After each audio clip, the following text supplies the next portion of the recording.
Hey everyone, welcome to episode 88 of The Green Life. Today's episode is spectacular. I'm interviewing Olivia Hertzog, who is an amazing raw vegan chef, but also a mom to be, and she shares her journey from eating disorders, from not feeling her best, from having a life that wasn't fulfilling, to really creating her dream life. And it's got a lot to do with the food, but more than that, really connecting to your inner self.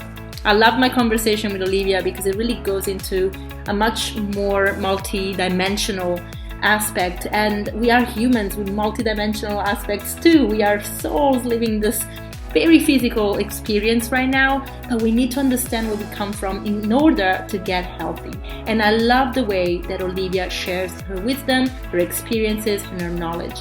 Of course, food is amazing and it's got a lot to do with healing the body, but it goes way beyond that. Now, before we get into the conversation with Olivia, a big shout out to Nama Wealth, the J2 and C2 juicer and mixer. And I really want to urge you that if you are looking for a new machine in your kitchen, to go for the C2, which really embodies both a powerful blender and a juicer. And it's from a company that really cares that you get more plants into your diet. I have a discount code for you into the show notes. I don't make money from it, so welcome to use it. And it's 10%, so enjoy.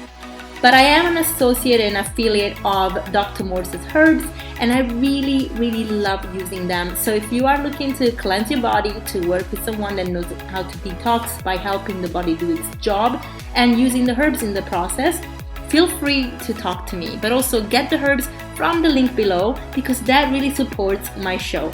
You get 5% discount code that is valid on your first purchase. So make sure that your first purchase is sizable so that you get a nice 5% off. And yeah, every purchase you make from this link really helps the podcast continue and making sure that we can really thrive and grow and make sure that other people can listen to the good news of health that we're bringing forward with these beautiful experts that are coming on board.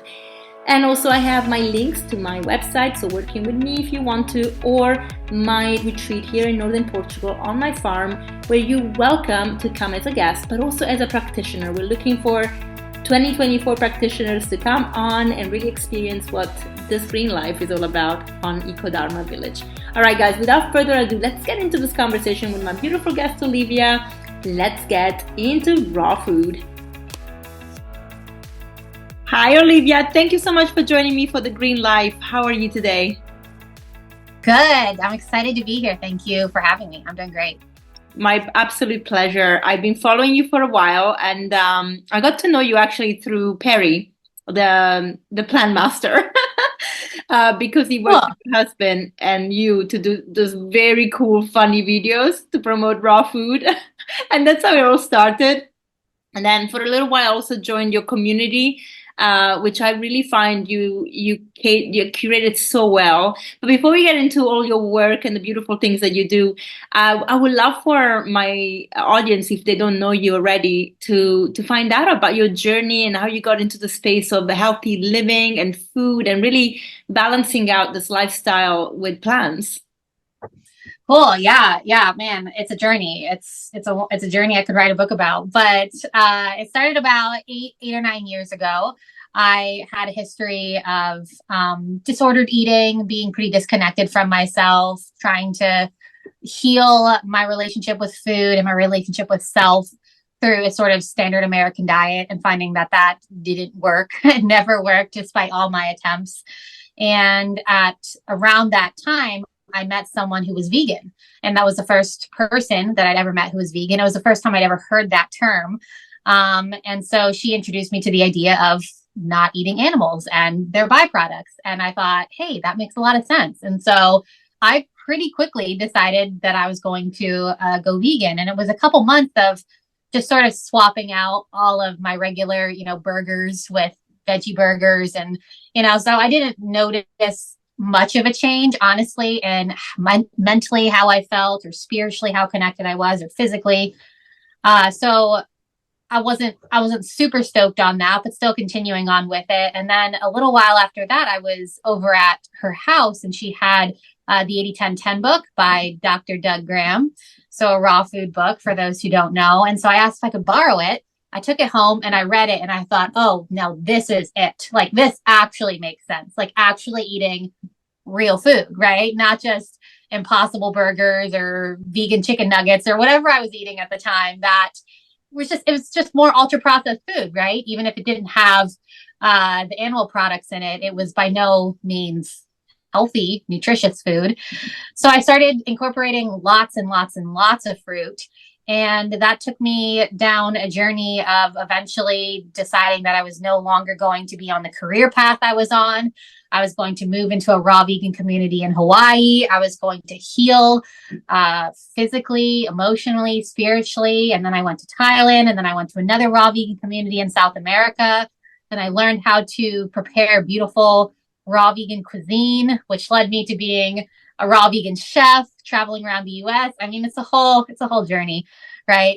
It's been a thing. But yeah, it all started initially because I had struggled so much to feel connected to myself, and to have the health that I desired while eating foods that I don't think were ever meant for human consumption.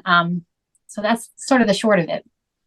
Wow, thank you so much. I can totally relate to that in a way. I also had a very disordered eating relationship, disordered relationship with food. And I had anorexia when I was in my late teenage years. And then I just spent my 20s just bouncing between one diet to the other, one extreme, binging, purging. I mean, it was just catastrophic for my body and for my mind and spirit, as you mentioned. And I love that you actually, you went on a journey to heal fully, holistically. That's such a powerful thing, because I feel like everybody is so focused on the physical, and they go on these diets, which are also restrictive instead of actually abundant and nourishing their body. And instead, you were like, okay, I need to nourish different parts of my being and find a balance. Were you ever also anorexic, or was it just a disorderly eating? Yeah, no, I totally had an eating disorder for about 10 years, early teens to my early to mid 20s. So yeah, it was very, very severe, very all consuming, it was my whole life. This was all I thought about, all I knew, all I did. Yeah. So I was definitely looking for relief from that. And you're right. I so appreciate having conversations around healing in a holistic sense, because I think there is maybe in the raw vegan community or detox communities, or even outside of those communities, a lot of focus on the physical. And food was absolutely a gateway for me. It was like my first initiation into this deeper self-awareness, this deeper inner work. But it was by no means the food alone that healed me. It was a whole variety of things. It's a whole variety of things. And that's so essential when we're talking about healing physical issues, that we don't just look to food. Because as a health coach, I'm a health coach now, I work with a lot of people who have physical symptoms, right? They have physical illnesses, and they are perhaps eating the cleanest, bestest raw vegan diet, juicing, detoxing, doing all those things, and still very much experiencing their physical symptoms. And I don't say that to discourage people from eating an abundance of fruits and vegetables. I'll absolutely do that, but also realize that in and of itself is often not enough, right? Mm-hmm. Because we're not just these physical bodies, right? We're spiritual, we're emotional. There's so much more to us, and so healing must be looking at that full picture. Absolutely, 100% agree.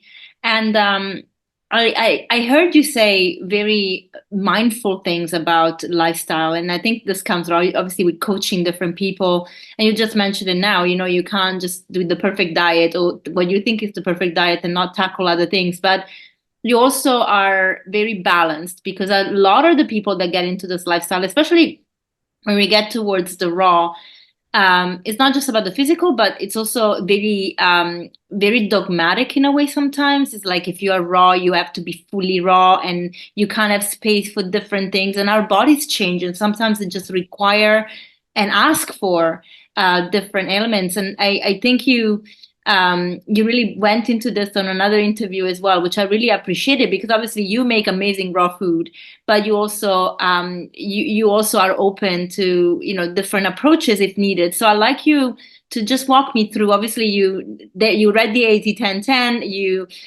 went and studied to become a raw chef. You make amazing raw food, but you still allow people to actually experiment with different things. Can I just learn a little bit more about how your thinking pattern went towards that so that you can help other people?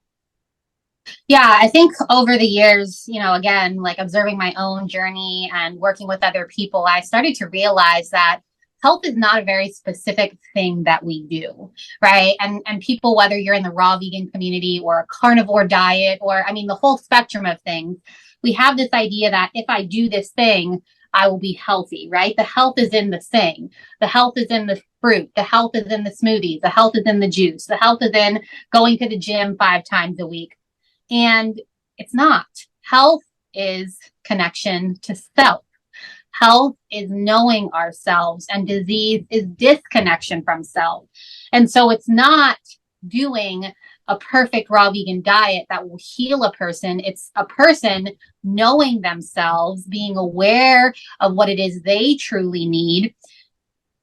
That health will find a person. And so I think too, there's different phases of a person's life. And so there's perhaps a time for many people to do a detox diet or to be in this sort of more strict sort of approach when there are physical things to be healing. But what we have to remember is that that's a specific diet for a specific purpose. And at a different point in a person's life, we have other needs and other purposes and other desires. Spoiler alert, I'm currently 34 weeks pregnant. And so I'm in a unique point in my life where I need different things, right? Like I need different things than I needed 8 years ago when I was healing my relationship with food and I had eczema and asthma and I eventually got a deadly parasite. Like I had my whole host of physical things to work through, but I'm not in that same place now. And so my needs have changed, right? And whether you're pregnant or not, every single one of us is constantly changing. And so we want to be sure not to attach our health to a thing outside of us, but to have our health, knowing that our health is innately who we are. You are health, I am health, everyone is health, just like love. It's my belief that we can never not be health. You can never be outside of health. We can be outside of an experience of health because we're disconnected from ourselves, because we don't believe that we're health, because we create, limitations and restrictions around experiencing health for a variety of reasons. But fundamentally, we're always health. It's who we are. And that's a huge paradigm shift that I had for myself and that I seek to help other people shift into, because that's where the power is and that's where the healing is. I'm not health because I eat fruit every morning for breakfast. I'm health because it's who I am. I love that. It's like the same principle with other elements that belong to our essence, because I think if we understand that we are spiritual beings and in this, human experience, then we know we are encompassing a lot of the positive energy that the Creator gave us in His image, if you want to say it that way. And so we are love, right? And we forget sometimes that we're loved because maybe we don't act out of love most of the time. We act out of fear, or we go into spaces that are negative and we may portray that energy, and then we forget the essence of who we are. And I think it's really beautiful to think that we are innately healthy. It's just that if we forget to look after the vessels, then we kind of lose that path, and then symptoms come up. But we can have inherent health that it belongs to us, and we just have to promote it and support it by making the better steps and the better choices, which, as you rightfully pointed out, it belongs to every different person in their steps in their life and where they're at. And so now, congratulations on your pregnancy, and you're doing amazing. I'm following you obviously on social media, so I know you're thriving. I'd love to know, first of all, was this planned? Did you know that you would want to be pregnant, and did you prepare for it nutritionally as well as in other aspects of your life? And what has changed in your diet since you have become pregnant? Cool. Yeah. Yeah. It wasn't planned. I did eventually want to become pregnant, but our plan was a few more years down the line. But this was the plan, despite what I thought. So I didn't prepare for it per se. I didn't have a plan for it beforehand.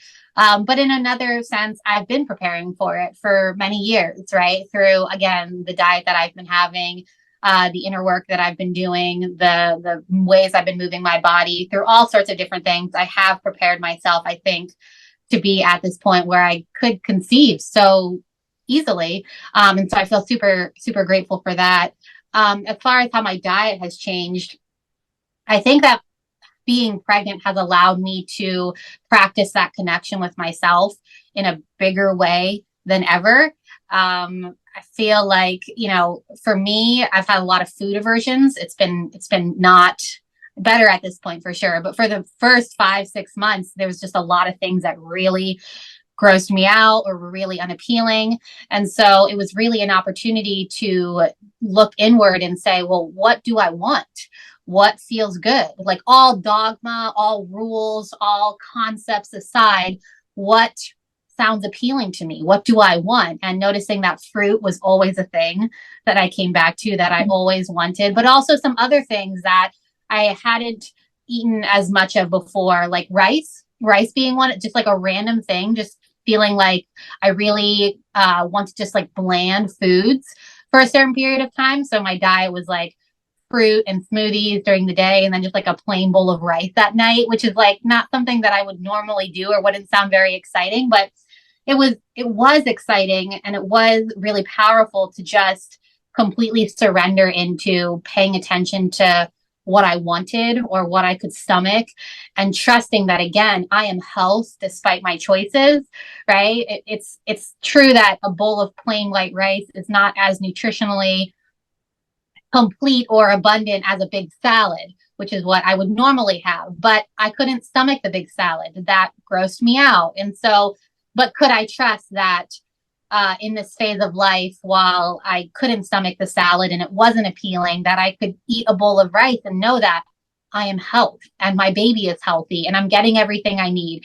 And I've been eating an amazingly nutritious diet for all these years, and I don't have to worry about the perfectness of my nutrition in this phase of life. And I think, again, whether or not a person is pregnant or not, we can get really attached to needing to have things perfect every single day, right? And I often sort of laugh with clients because they'll eat so well during the week, and then maybe on the weekend they'll go out and have a meal with friends, and they'll feel so bad about this meal that they'll have. And I'll say, well, that's sort of an interesting way of looking at it, because the reality is that if you eat 21 meals in a week and you have one meal that might not have been the best thing ever, but you had 20 other meals that were totally amazing, well, then, like, you're winning, right? Like, you're doing amazing. You have so many more amazing choices than one choice that might not be your favorite. And so we just want to make sure, I think, that we keep our perspective on the reality that our bodies don't need us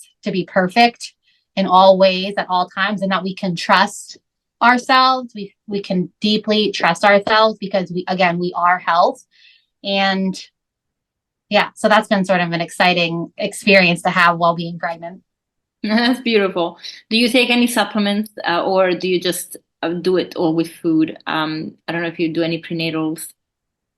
Yeah, I've been taking herbs. I've been taking a variety of different herbs and teas. I have my herbal tea right here, so I'm constantly doing that. But I haven't taken any sort of supplement outside of that, which is not necessarily something that I recommend. Again, I am my own unique person at my own unique stage in life. I've been eating a super nutrient dense diet for many years, and so this feels good for me. This feels right and sufficient for me.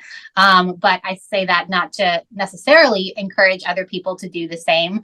It depends. Everyone depends, and there can be a reason to take prenatals if perhaps a person is a different person. Yeah. Did you test for deficiencies? I'm asking because a lot of people would probably ask this, going through, especially if they're first time expecting.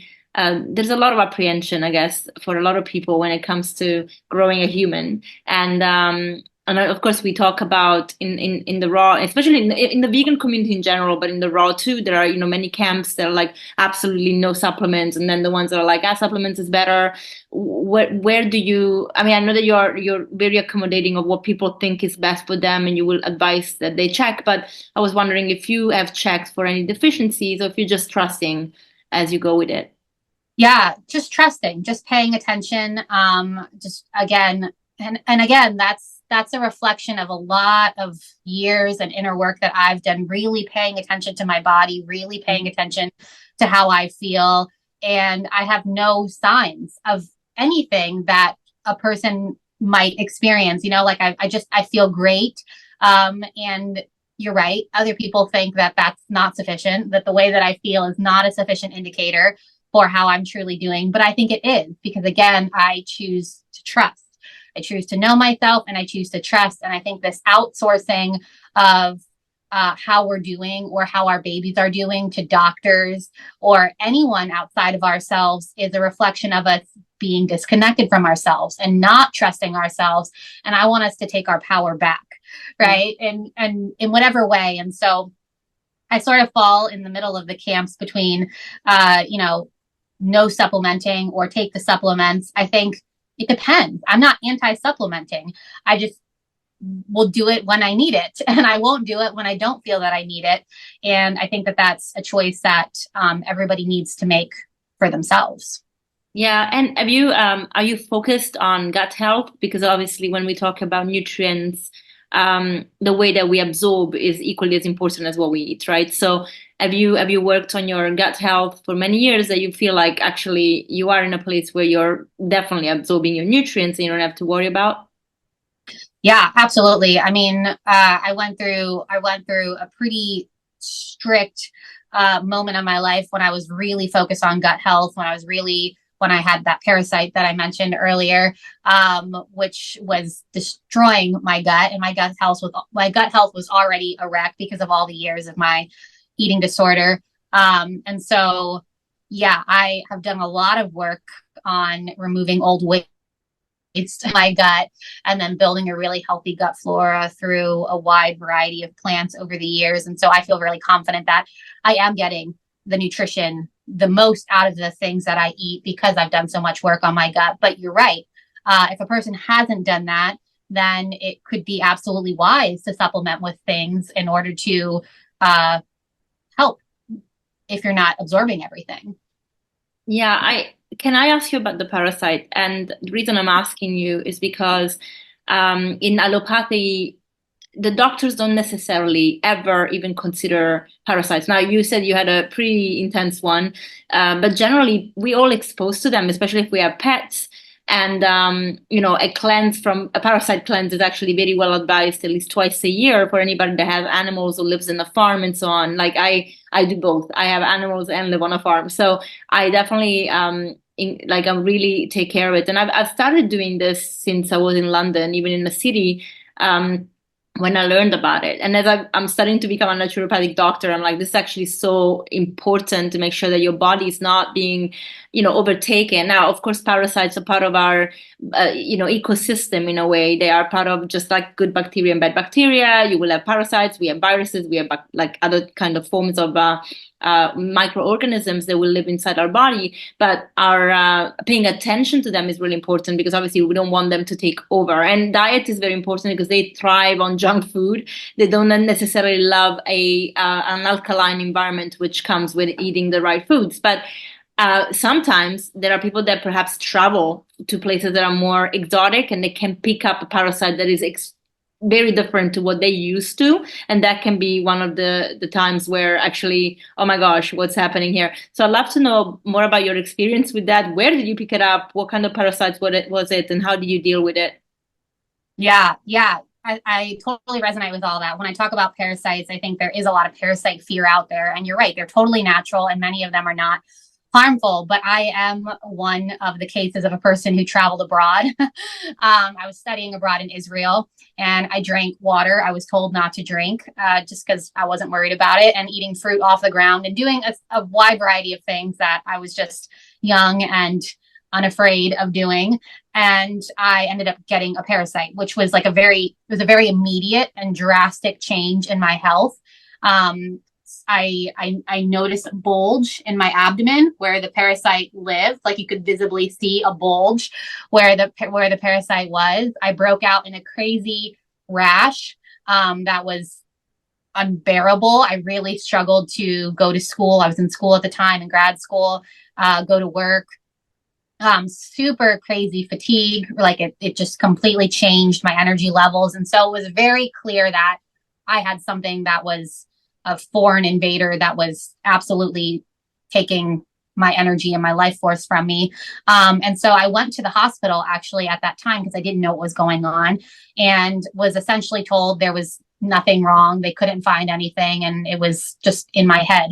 And so that was the last moment. That was a defining moment in my life where I was like, well, that's it. Like I will never, unless my arm is falling off, I will never go into a hospital ever again and ask for help, because I felt very dismissed and very sick and scared. And so, but it was also such a blessing and opportunity, because it was at that moment I decided to really take my health into my own hands. And so it was just my intuitive belief. I hadn't done very much studying. I didn't know very much about health at that time, but it was my intuitive belief that if I cleaned up my internal environment, like you said, and created an alkaline environment, that there was just no way that a parasite was going to be able to exist or would want to exist inside of my gut. And so that's what I set out to do. I just at that point really went all in on the fruit-based diet and was just eating only fruit, and eventually moved to Hawaii and I ate only bananas for 60 days.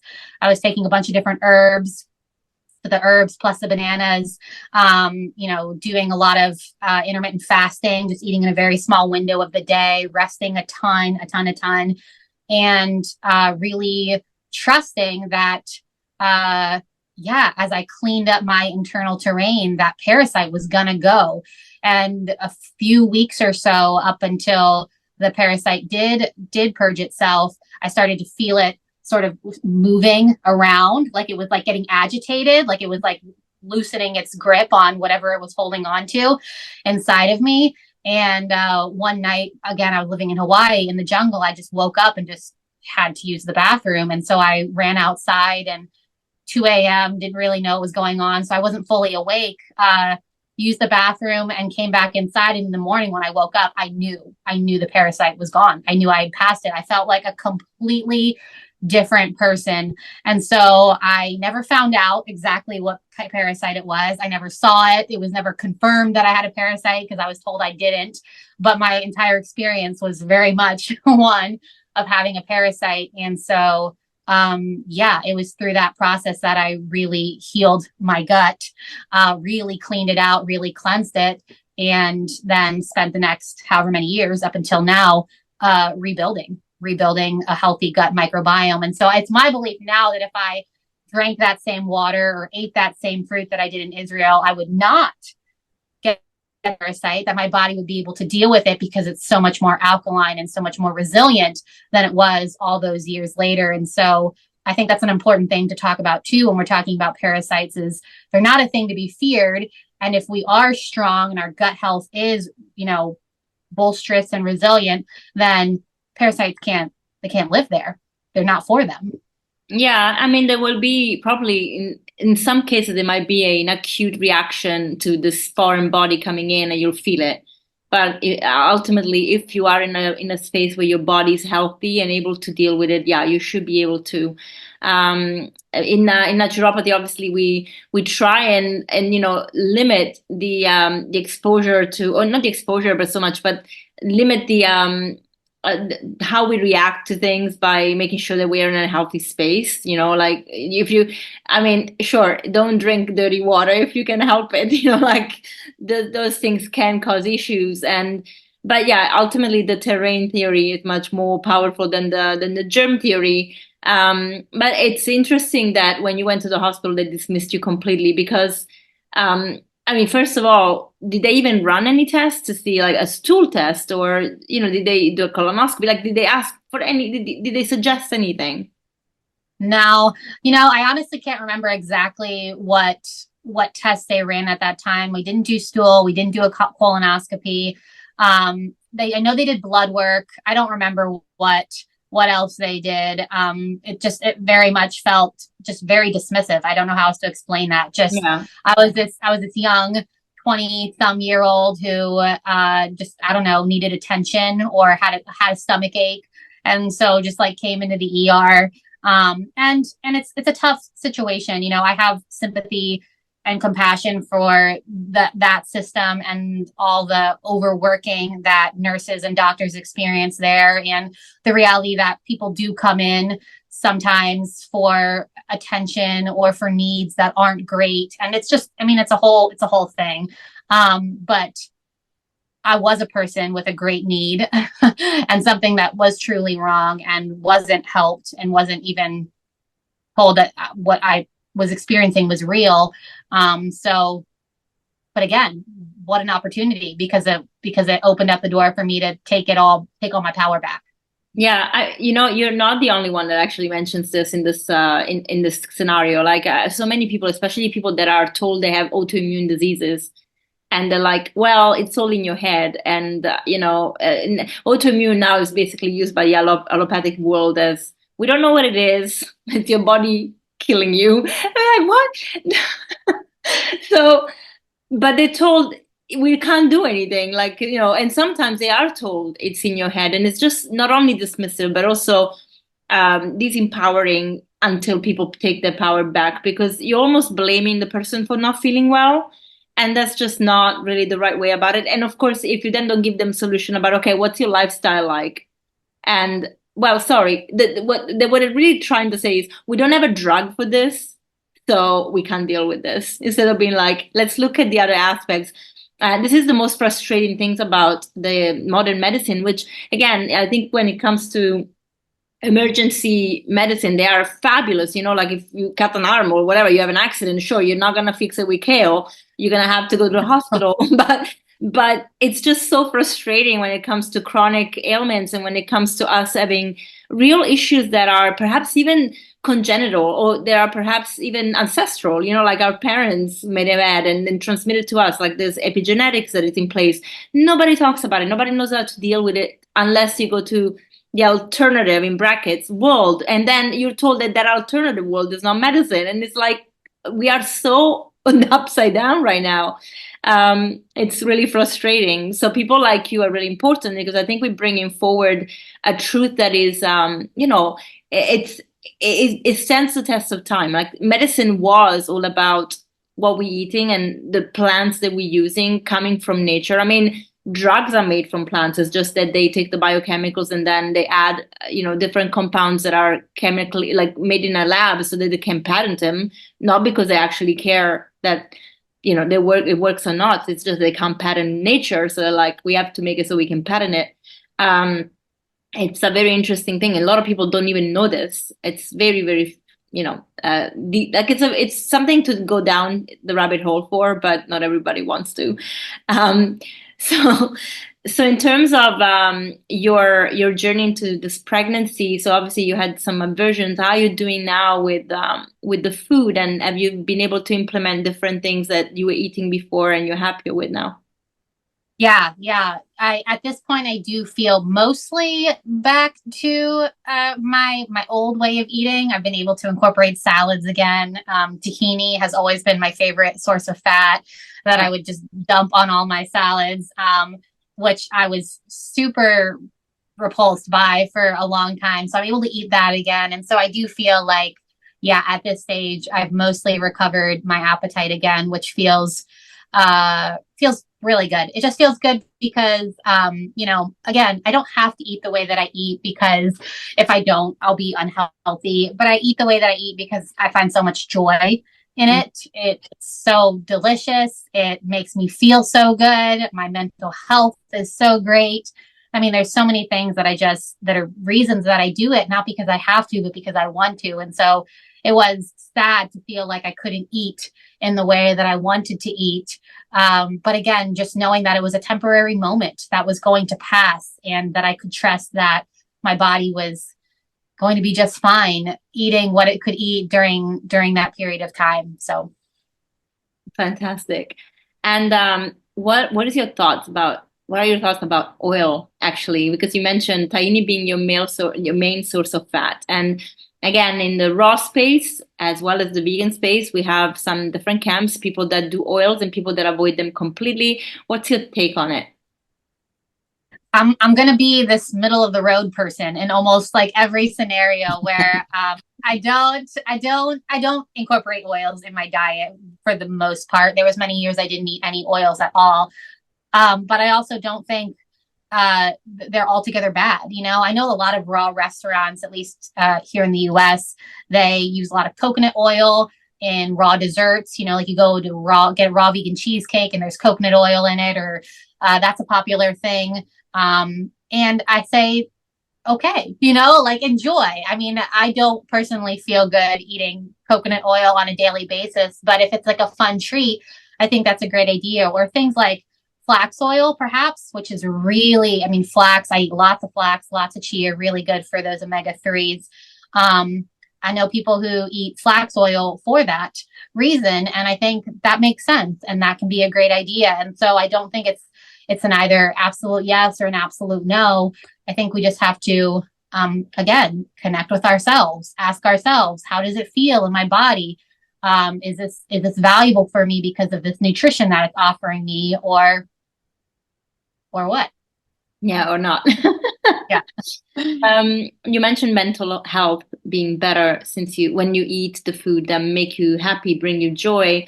I love to talk about this connection because obviously you do discuss this with your clients, that emotional attachment to food, which obviously comes when we have experienced eating disorders because we understand that there is the emotional aspect, the attachment and the comfort to foods. And that's why we sometimes can go into these eating disorders. But it's so important to feel good.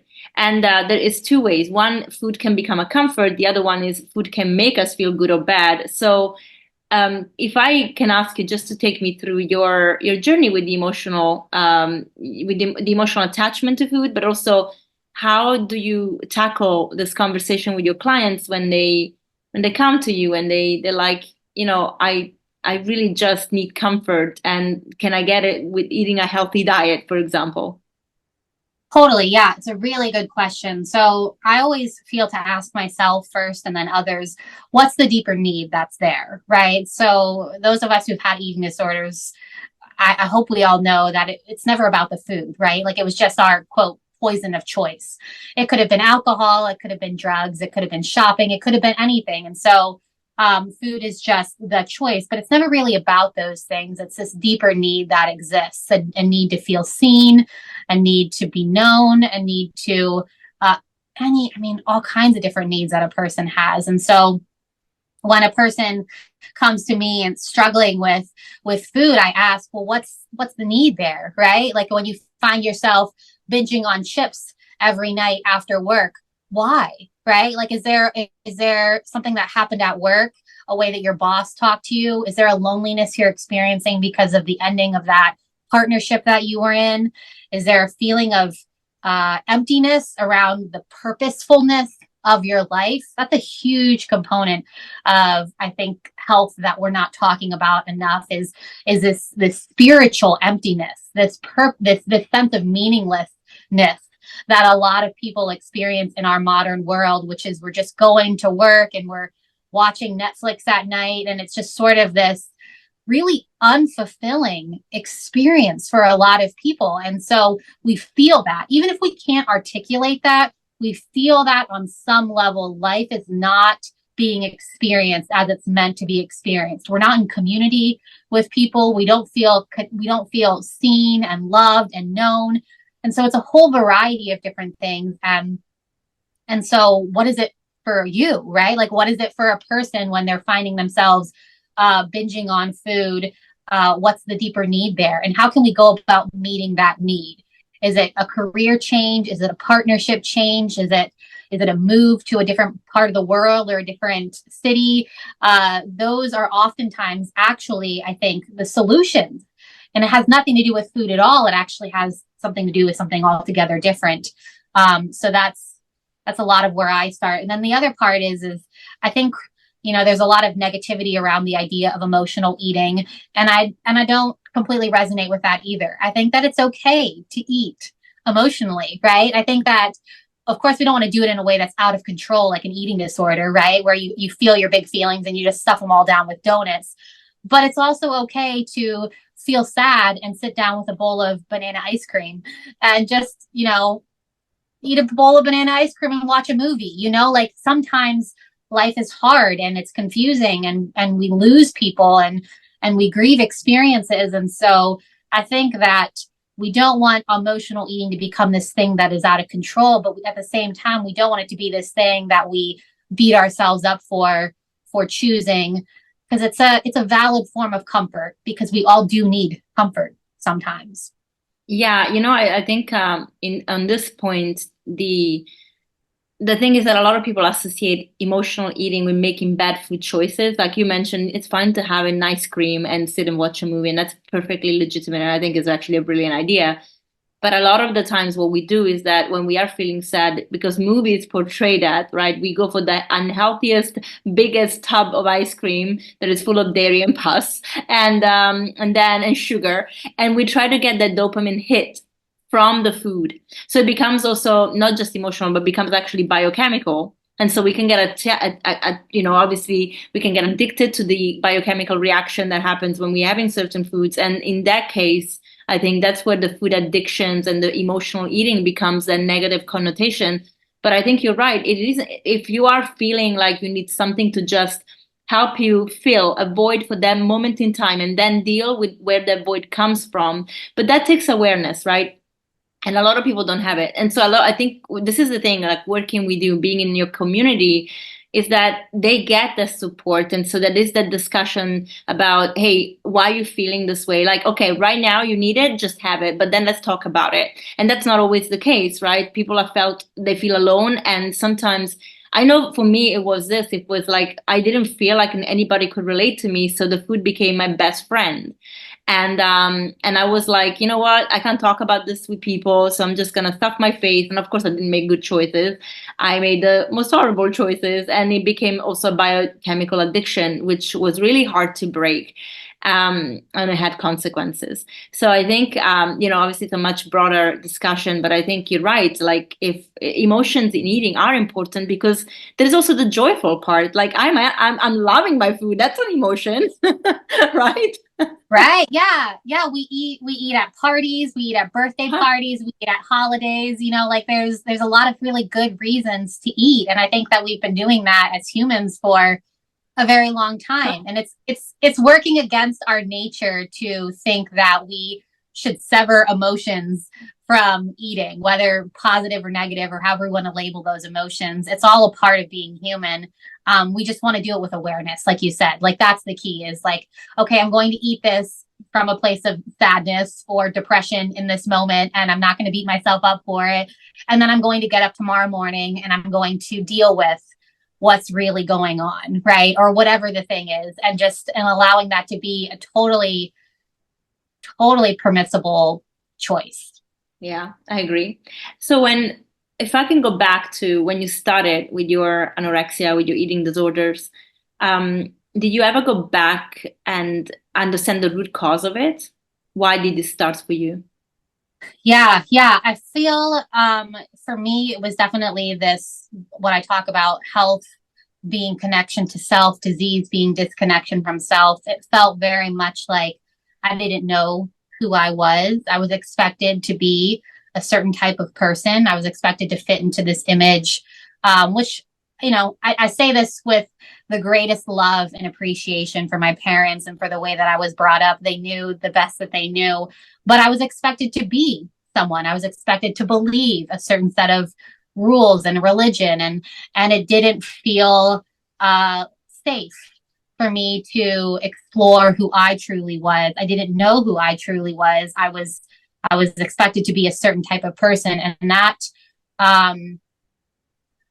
just created a lot of conflict. It created a lot of internal conflict in me because I wasn't living authentically. And I think that's true for a lot of people, a lot of kids, perhaps, where we have these expectations placed off on us, whether they're explicit or implicit, even that we're meant to go a certain direction, we're meant to be a certain type of person, and it doesn't feel true for us, and that can feel very confusing and lonely. And so that was really the root of what it was for me. And so it wasn't until I started to give myself permission to ask myself, what do I like? What do I want? What do I want to do in my 20s? That I really started to heal and repair that relationship with food. And so, it's so much, I think, the focus is on fixing a problem, like fixating on the ways that we're broken, like with an eating disorder or with a chronic illness or whatever the thing is, when instead we perhaps want to shift our focus to who it is that we are choosing to be. What are we creating, and moving towards that? And so naturally, I found that my eating disorder fell away as I just moved towards the things that lit me up, right? Mm-hmm. So I just moved towards the study that I was excited about. I moved towards the friendships I was excited about. I got a new job that was like way cooler than the other job that I was doing. I just was gravitating more towards the things that made me feel more alive and more like myself. And in doing so, I just had less need for an eating disorder. It wasn't filling the void, because there was no void. There was less and less of a void, which was a process for me. It wasn't a overnight. I don't know how it was for you, but there was by no means an overnight healing of a 10-year long eating disorder. But I think that's a really important aspect for people to consider. Again, whatever we're healing, not so much focusing on fixing that problem, but moving towards the things that light us up. I often say that we could replace the word health with happiness. Instead of a health practice or a healthy lifestyle, what about a happiness lifestyle? Because I don't know about you, but I've never met a truly healthy person who wasn't also deeply happy, or a deeply happy person who also wasn't healthy. They're sort of in a big way synonymous.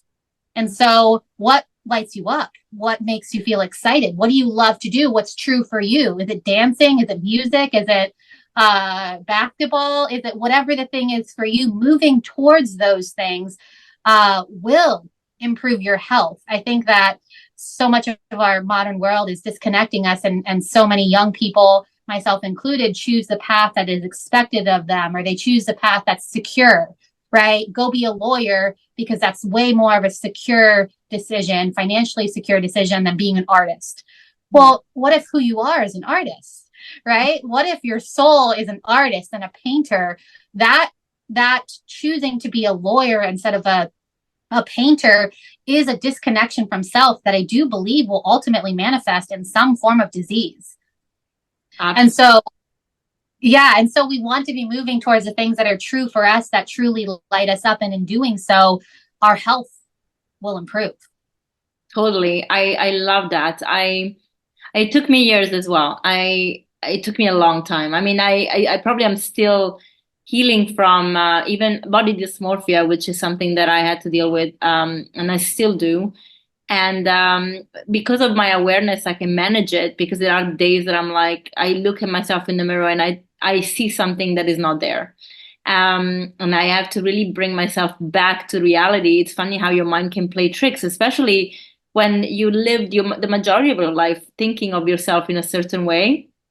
Even with the awareness, these things can creep in. So I know it's not easy, and it takes a lot of awareness and a lot of work. And I think a lot of people are scared of the work, because it is a decision to step out of your comfort zone when you have to deal with these things. And of course, it's tough, because we are given all these thoughts that if we are not in a certain way, we're weird, or we don't fit in, and everybody wants to fit in. And I'm like, why do you want to fit in? Like, just be yourself.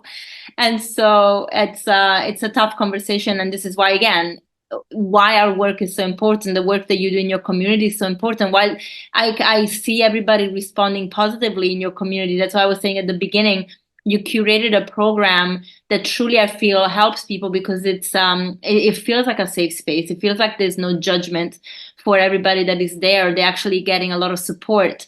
There is engagement. And I found that to be a very beautiful thing that you don't find in every community. I have joined. I was doing a little bit of research in different lifestyles, especially when I started with the raw food, because I never really experienced the raw food to the extent I'm experiencing it now. Even though I'm not fully raw, I'm 90% actually, 95%. But when I started, I was like, I wanted to experience, and I joined some fully raw kind of groups, and it didn't feel as inclusive. And then when I found you and I joined the community, I could see everybody was really engaged. And unfortunately, with the time zone difference, it's been a bit of a struggle to join the lives. But I could see that it was curated in a way to be really supportive, and that I think just that is the biggest value. So we'll definitely have to put everything in the show notes for people to join because it's amazing. And you have the best recipes, which are great. So um, that was really cool. And then what was so obviously we can look back at our parents, and yeah, inherently whether they realize it or not, they do influence us in many ways. And for me, it was really definitely the parents had something to do with my eating disorder too. But what was their response when you started changing and you started acknowledging what was going on? I'm sure while you were anorexic, obviously they were worried, and they were doing what every parent wants to do, which is like remediate and try to fix it. But when you took matters into your hands and you changed your whole life, did they support you in the journey? Yeah, it's a good question. I do feel that my parents have supported me. I feel like in a lot of ways they don't understand me. I don't feel like I have the depth of connection with my parents that I desire, but they have supported me because I think that the evidence has been clear, that my health has improved, my happiness has improved, and at the end of the line, I assume that's what every parent wants for their child, right? They want their child to be happy, healthy, and well. And so, while they haven't always understood my choices or been enthusiastic in their support, they have been always there for me in whatever choice I felt to make when I decided to leave my hometown and moved to Hawaii by myself into this community that they thought was a cult. They weren't enthusiastic in their support, but they didn't deny me, and not that they could have denied me. I was an adult, but they didn't, make it more difficult for me than it was already a big transition choice. So I'm really grateful for that. Amazing. And where did you meet Wes, and when did you meet Wes? I met Wes at the end of 2017. We met online. We met on a dating app. And so, yeah, we met online on a dating app. And Was he already on the same kind of path with the lifestyle, or did he move over because of your influence? Yeah. So I met Wes at the end of 2017, and at the beginning of 2017, his mom had passed away from a series of health problems. And 10 years before that, his dad had passed away from pancreatic cancer. And so Wes had lost both of his parents before he was 30, and realized that he wanted to do something different, realized that the choices that his parents had made for their diet and lifestyle didn't work.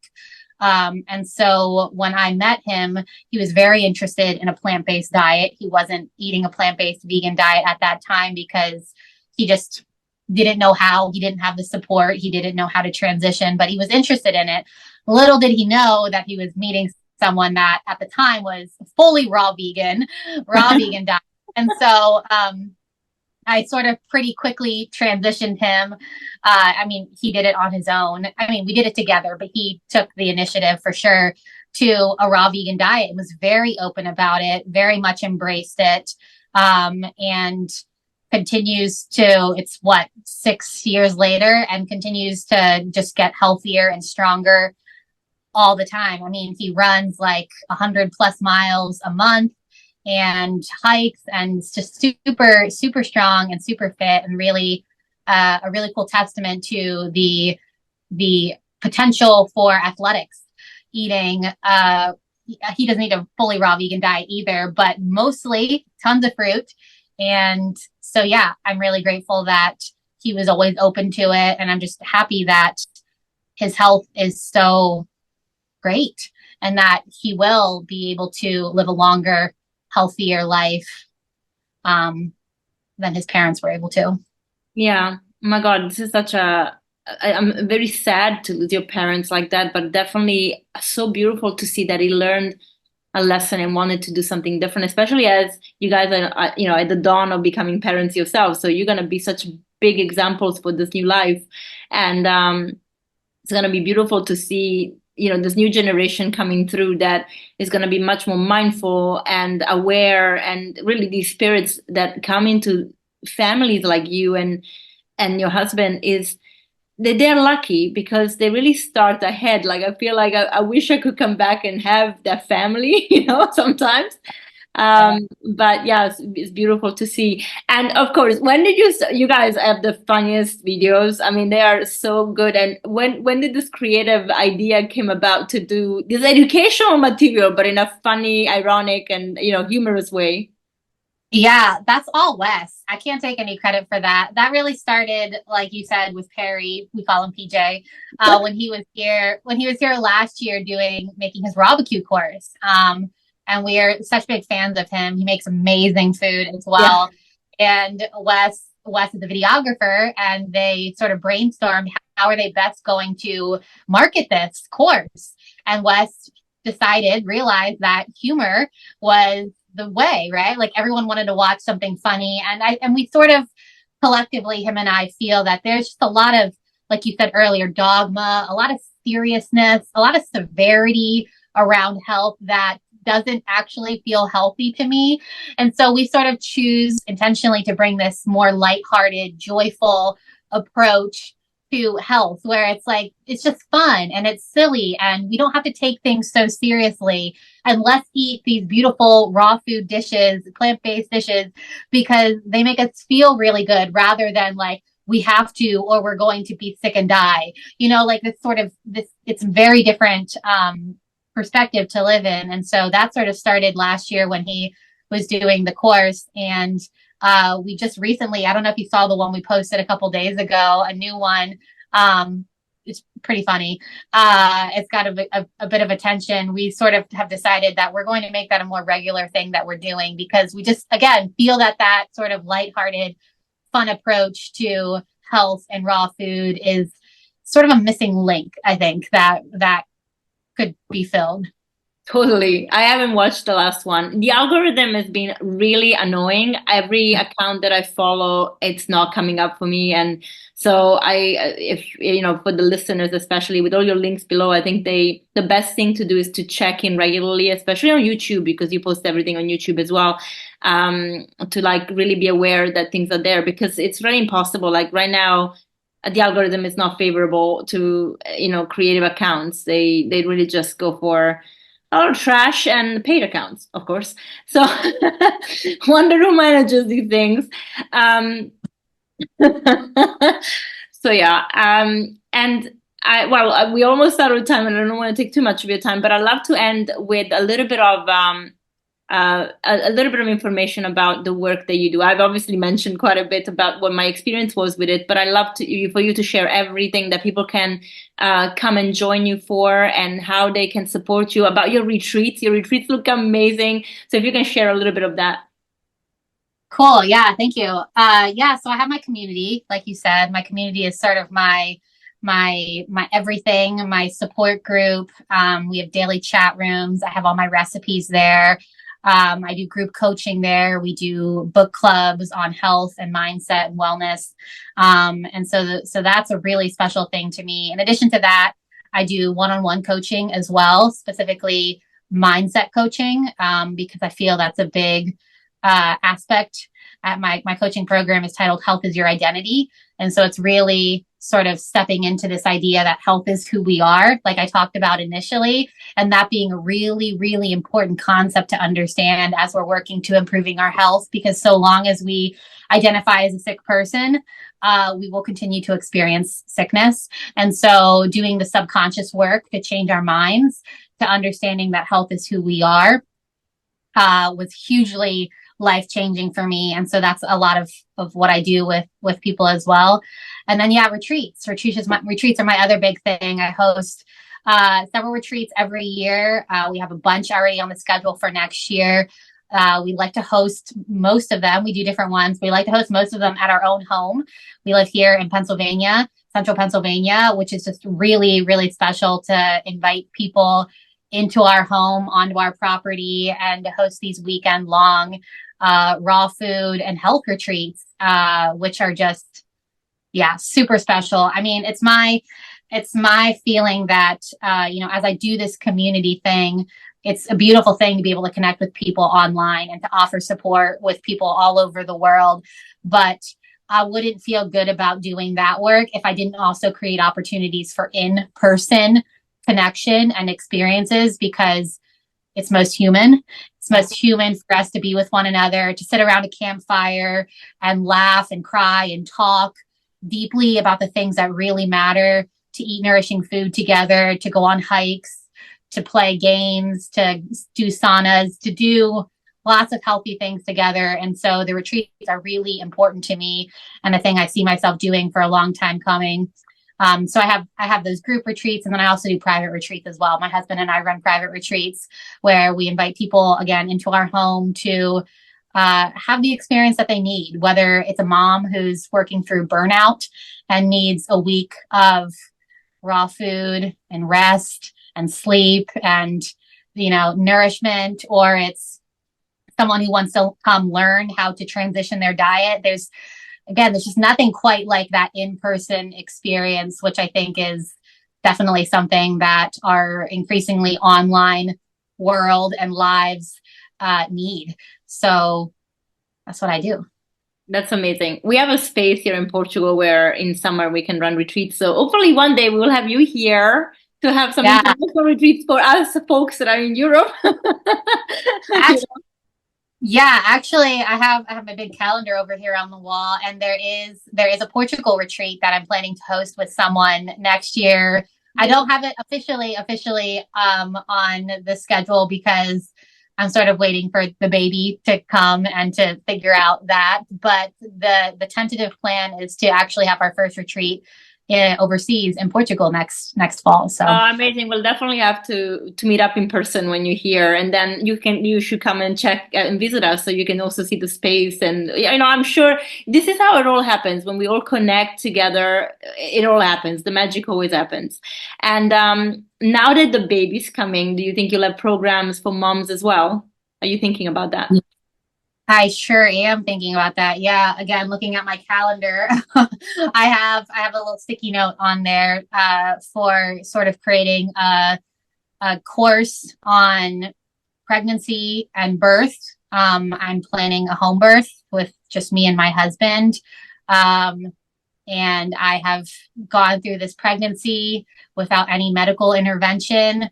In a deep state of trust, paying attention to myself, nourishing my body in the best ways, not just with food, but rest and movement and all the things. And I feel very, very strongly about empowering other women to take back this experience for themselves, right? Like I took back my power when I was told I didn't have a problem in the emergency room all those years ago.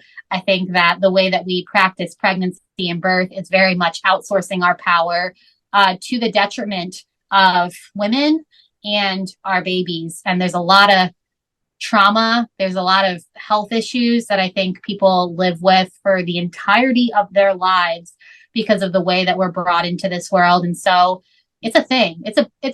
I could go on for a long time about this. It's a big thing. And so I definitely very much see myself incorporating that into the work that I already do, which is perfectly in line, right? Health is who we are. We can trust ourselves. We can know ourselves. We can feel safe in our experiences, whether that's healing a chronic illness or purging a deadly parasite or growing a baby. It's all the same. And so let's take our power back and let's learn to trust and know ourselves. And so I'm excited to birth that as well as my baby into the world at some point next year. I love that. How do you feel about having a doula? I think it's a great idea. I mean, I think doulas are great. I think midwives are great. I think I have no issues with them. I think everyone should have the experience that they want. I was told at one point that every person at your birth is an intervention. And that really stuck with me. And an intervention isn't necessarily bad. It doesn't, it's whatever a person wants. But I think in some ways for me, I feel very much like I know what I'm capable of. I know what I feel intuitively drawn to do. And I don't want to be interrupted by other people's opinions. I don't want to be interrupted from this experience that I feel I need to totally be in with myself and my baby.